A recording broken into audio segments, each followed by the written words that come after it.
लागली आग। उमरी जांभळापानी येथील घटना। नागपूर जिल्ह्यातील सावनेर तालुक्यातील उमरी जांभळापानी येथील किरायदाराच्या घराला बुधवारला दुपारी 11:30 वाजताच्या सुमारास अचानक आग लागली। या आगीत जीवनावश्यक वस्तूसह गरजू साहित्य जळाल्याने मोठे नुकसान झाले आहे। नागपूर येथील आनंद डोंगरे यांचे उमरी येथे घर असून त्यांनी राजेंद्र गजभिये यांना घर किरायाने दिले आहे। राजेंद्र गजभिये हा मोलमजुरी करून आपला प्रपंच चालवतात। ते बुधवारला सकाळी आपल्या कामावर गेले होते व पत्नी दुसऱ्याच्या घरी बसली होती।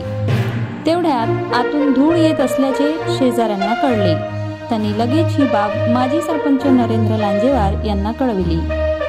त्यांनी तात्काळ गावातील तरुणांच्या हातांनी घर विझवण्याचा प्रयत्न केला व नंतर याची माहिती Narendra Lanjewar, police Patil Shubham Lanjewar, police station, अग्निशामक दल व महावितरण यांना दिली।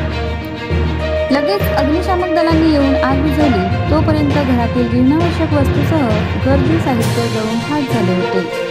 ही आग सिलेंडरच्या गळतीमुळे लागल्याची माहिती समोर येत आहे।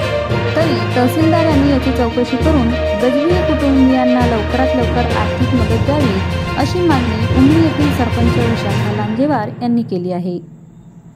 प्रतिनिधी पुरुषोत्तम नागपूरकर, सावनेर, आपले विदर्भ।